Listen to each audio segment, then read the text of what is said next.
and there is a bunch of water gushing up out of me. It is very uncomfortable. It's very warm. It's giving I'm gonna have a diaper rash.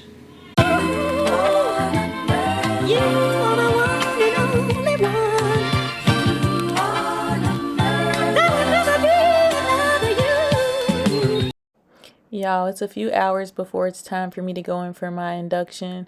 Look what Allie has sitting outside on the porch. It was so cute and thoughtful. We are expecting Lux to be a Valentine's Day baby. She definitely got me some wine, a McDonald's gift card, eye patches, chocolate, the postpartum recovery kit, a cute card. Thanks so much, Allie. Of course, babe got me flowers and gifts for the occasion. We have so much to celebrate. I'm going to open them later. These are my final bump dates. Can y'all believe it?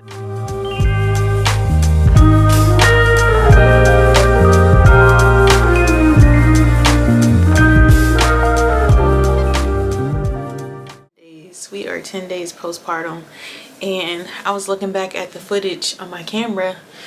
I had high hopes for like a, you know, cutesy little raw and real labor and delivery vlog, but y'all know life just lifes.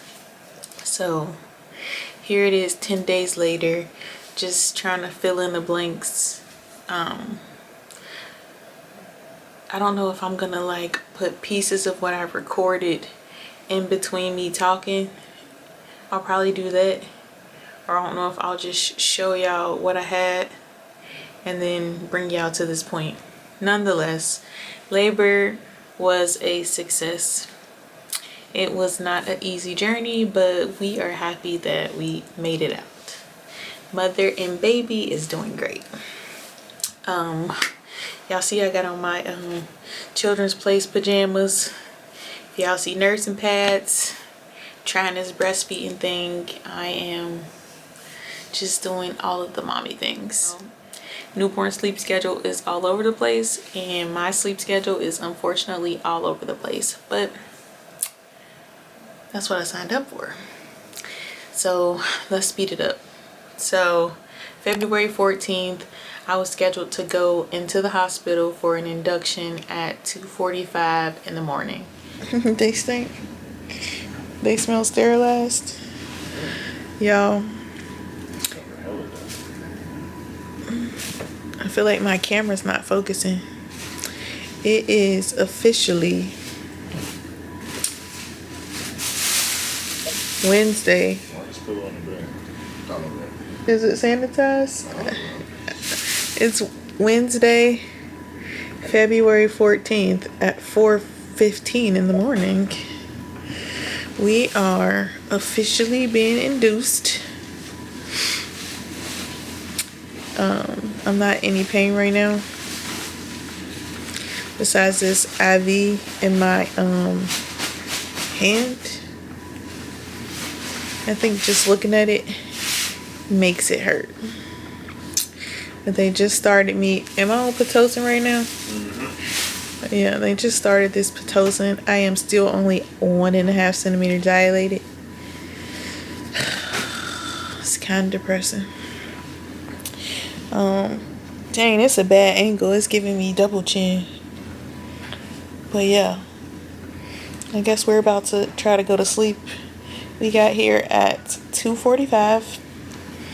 We got to our room, I don't know, a little after 3 or a lot after 3. I don't know. But we are all hooked up. We are monitoring contractions. Lux does not like this waistband thing we got going on. And yeah, we're just here. So I don't know how much I'm gonna record before my head starts spinning like Carrie when these contractions start to come. I might give him the camera so y'all can get some raw footage. Then again, I might not. I don't know. But yeah, we're gonna see how this labor and delivery vlog goes. And yeah, I'm gonna see y'all in a minute with the update. Remind y'all, when I have been getting cervical checks, I was only dilated 1.5 centimeters. When I got to the hospital, I was still 1.5 centimeters. After a few hours on Pitocin, I was still 1.5, couldn't really say 2 centimeters. So then they ended up breaking my water. Y'all, it's 7:18 and I'm just laying here in the dark. I don't know if y'all can hear babe snoring. They upped my Pitocin at 5:30 and then they upped it again at 6:30. I'm laying here watching Meet the Browns. I would like to go to sleep, but y'all know how the nurses is coming in and out, and I'm nosy. You got all the blood pressure cuff sound going off, the heartbeat, the IV drip. I don't know, it's just a lot going on, so I haven't gotten any sleep. I just been watching this big red clock look at me. I didn't get checked again, so I only got checked when I first got here, and that was around 4:30-ish. And it's 7:20, so I'm pretty sure they're gonna come in at 7:30 and probably up the Pitocin again. Hopefully they do some sort of check and I'm at least dilated more.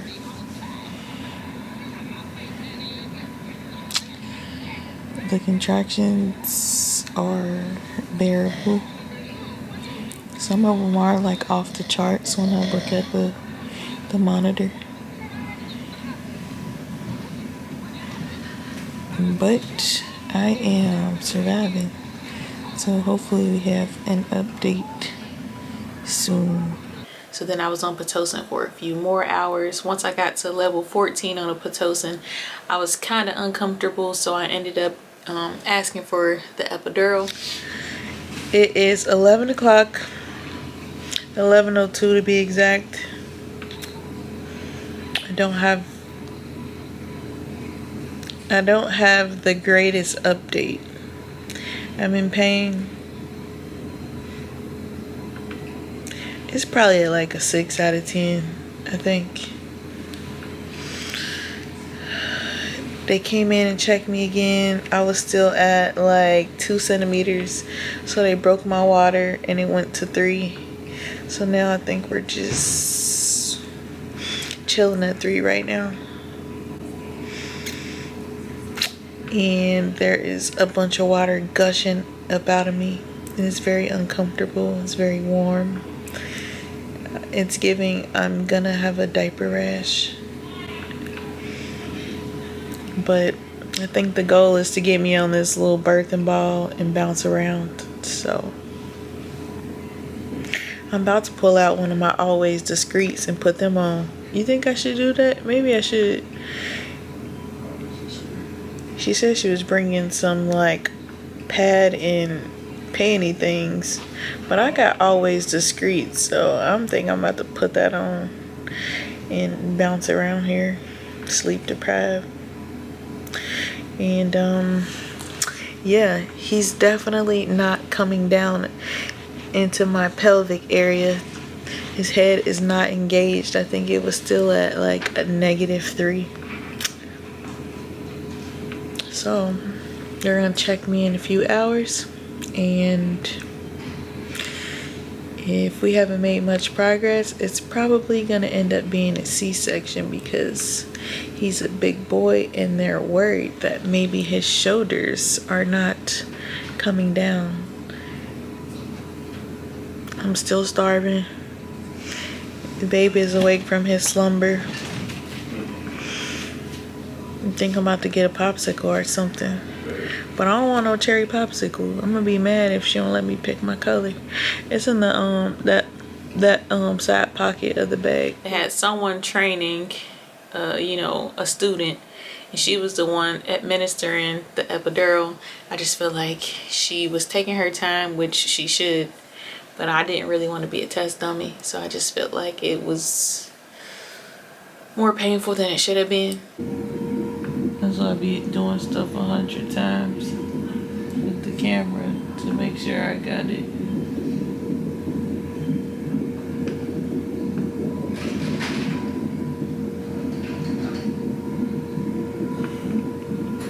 We smack.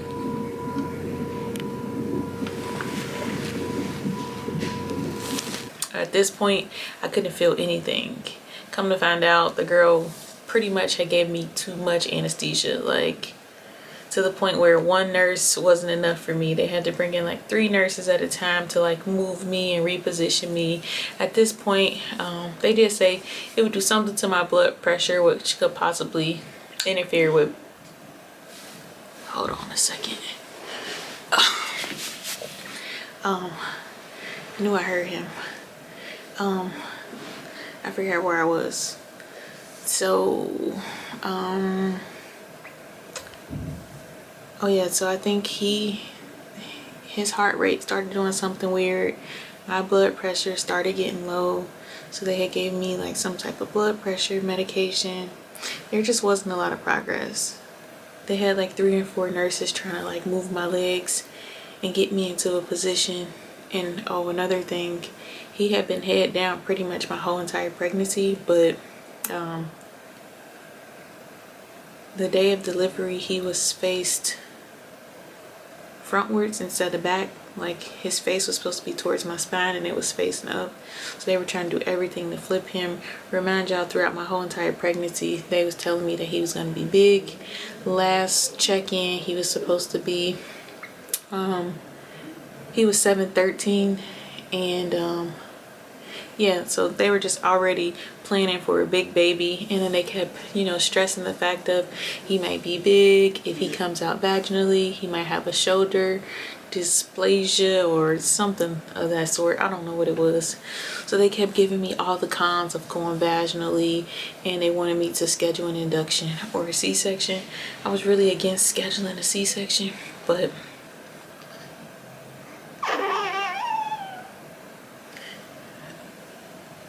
I just, you know, went with the flow of the induction and in hopes that, you know, I would go into labor on my own, but I didn't.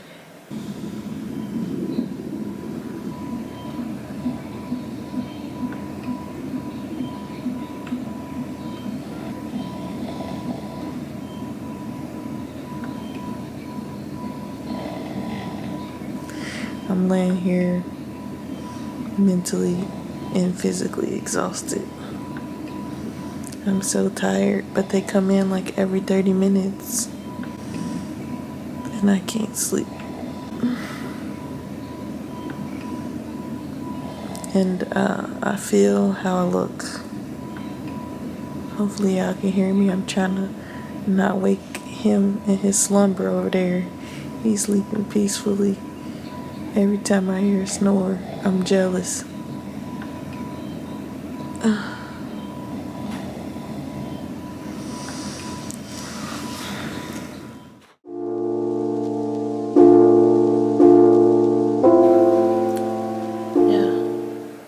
I don't know if I'm a fan of induction, even though it wasn't horrible.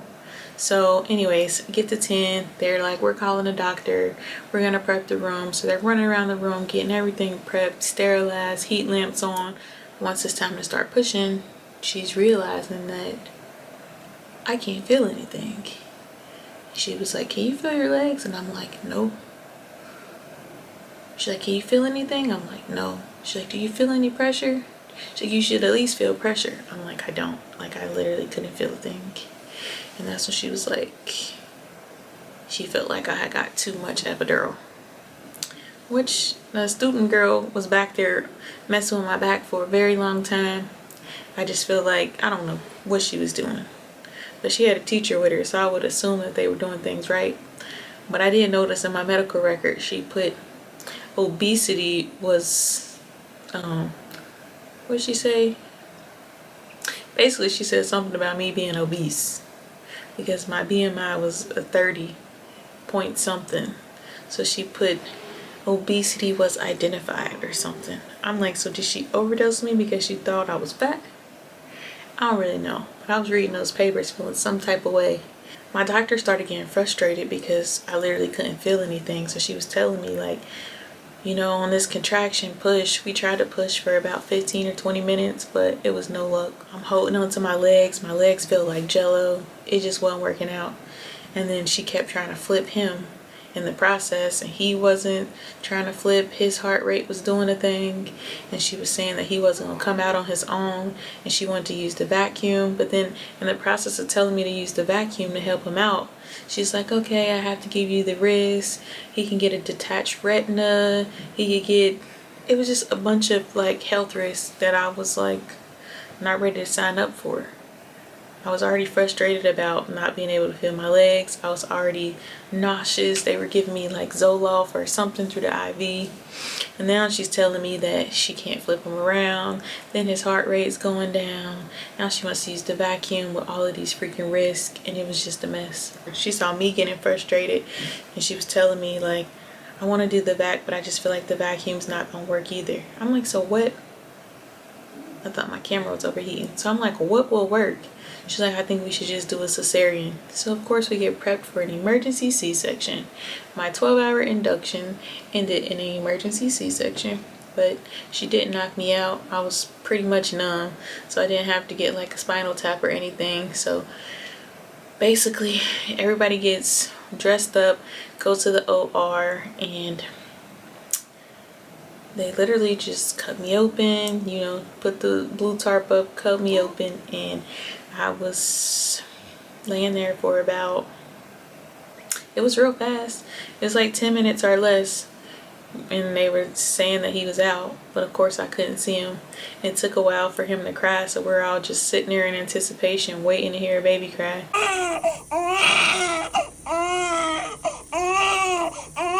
Okay, I know.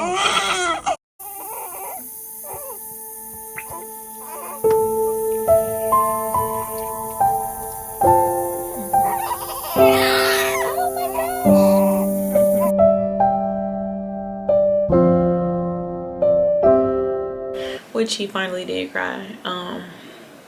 So I was happy about that. And then once they got in there, you know, they have to like sew everything up, you know, get the placenta out, you know, press on the uterus, you know, all the fun stuff that they do. But as she's like working behind the blue tarp, she has another student doctor that's in there, and they're looking at my uterus, and then they're like, oh, her uterus ruptured through and through.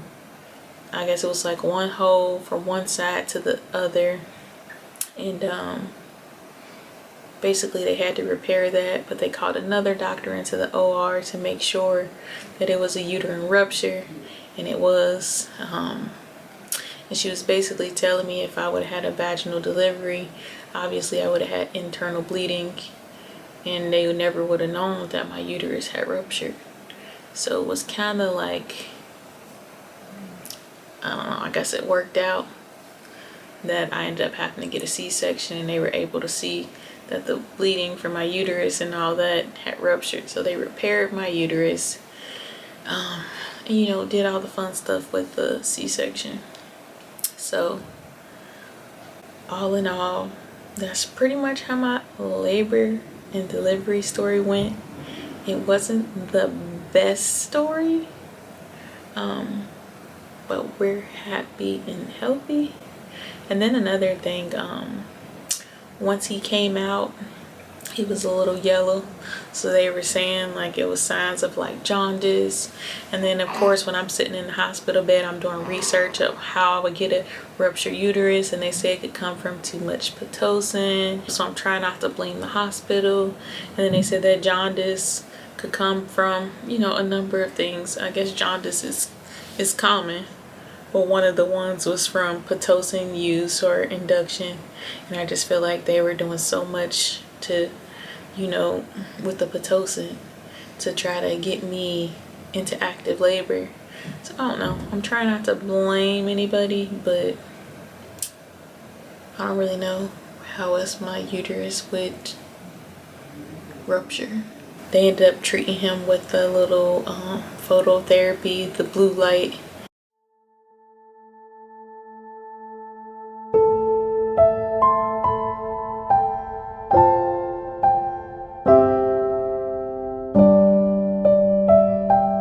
Type of thing.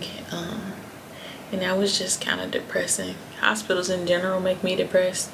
So I think we got there on like whatever Valentine's Day was, a Tuesday or Wednesday, and we didn't leave till like late Saturday. So that was depressing. Wednesday through Saturday. So yeah, I wasn't very happy. Hospital food, 0 out of 10. And it took like an hour or longer every day to get food. He was under the blue light for at least like 30 hours. So it was kind of weird when you're thinking about just like holding a newborn and all of the above, and they're basically stuck under this blue light with the little shields over their eyes. You can't cuddle them, you can't nothing. It was pretty much change diaper, feed, put back under the light.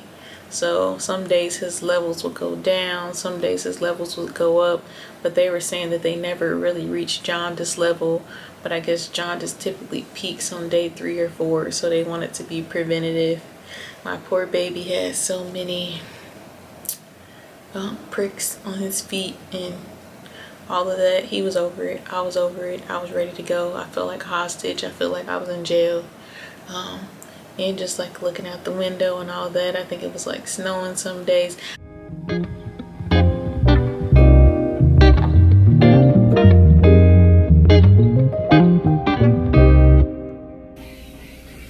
Y'all, it's been 24 hours.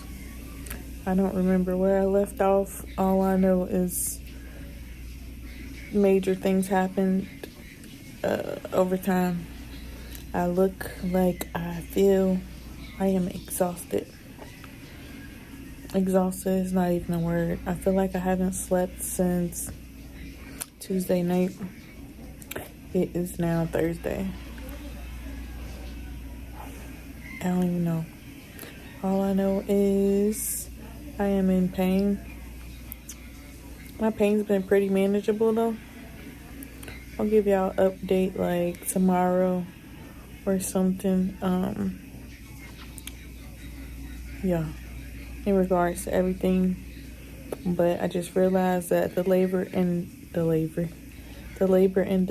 vlog just kind of stopped after life started lifing. So I wanted to pick it back up to let y'all know I will be back to tell my story. Y'all just gotta give me a minute. Hopefully we leave the hospital tomorrow, so maybe I'll sit down when we get home and tell y'all the whole little labor and delivery story. It's not even long. Just a lot happened in a short amount of time. So why is he that asleep? But yeah, so I will talk to y'all in a minute. All in all, I just wanted to be home. I packed all that stuff in the hospital bags, and I didn't end up using any of it for real. I used like the basic like soap, mouthwash, toothpaste. I didn't really wear any cute pajamas. I think I wore one set. I was just ready to go. I felt like, oh, my back hurt. That's another thing. My back hurt now. Sis done messed up my back. I just knew my birth story would be like cuter and faster and all of the above, and it definitely wasn't. But I am tired. I am ready to shower, but I know if I didn't record this tonight, then it'll probably be even longer. So yeah, in between here, hopefully I'll insert some clips or let y'all see what I did get. And yeah, I hope y'all enjoy. Hopefully this was insightful to, ooh, camera is about to overheat, to anybody that's, you know, going through labor and delivery, or who can, you know, I don't know, hopefully it helps somebody, or if it's just informative or interesting, or, you know, whatever. So yeah, if you made it to this point, Thanks for watching, and I will see y'all in the next one.